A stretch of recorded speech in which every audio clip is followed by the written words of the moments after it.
So the last time I had raw milk was in 2015. That was in Chakwal at my father's village, and that was probably the best milk I ever tasted. So I'm still in Peshawar, Pakistan, checking out the food scene, and before we try some amazing Peshawar chapli kebabs, I wanted to drink some raw milk.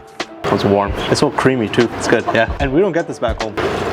And it's a tiny bit sweet. I gotta find a way to get some of that raw milk in Canada. But for now, let's get on these amazing chapli kebabs. Alright, so this is the moment I've been waiting for. The famous Peshawar chapli kebabs. So we tried something similar in Balakot when we were up north. And that person was actually from Peshawar. And then he moved up north to sell chapli kebabs. You gotta try it in Peshawar if you want an authentic version of chapli kebab. And what makes this even more flavorful is that they fry this in a mixture of mustard oil and beef fat. So this is a family-run business, and they've been doing this for over 50 years, and this is their second location. So let's see exactly what goes into the kebab, and let's see how they make it. As I step up into the frying station, this is what we have: a whole bunch of beef, flour and salt, chili powder, ground cumin and coriander seeds, tomatoes, cilantro, and green Thai chili peppers. He'll mix everything together to make a meatball, and my favorite part is when he adds pieces of bone marrow right on top before it goes into the fryer. I've never seen a fryer like this before in Canada, let alone the technique of adding bone marrow into the kebabs. Also, the cool thing is the bone marrow doesn't seem to be melting into the oil, it just sticks on. Oh, it already fell apart,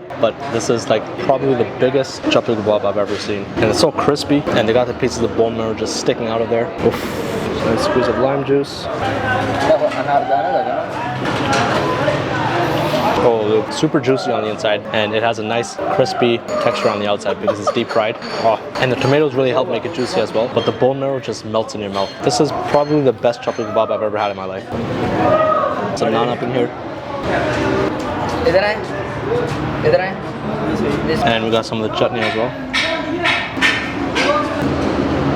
I was waiting for something like this. I had high hopes for the chapli kebab. No, I'm not disappointed at all. Like, this is not overhyped. Like, it's really good. Oh, wait. All right, they did not disappoint. I would give that a 9.6 out of 10. Really good.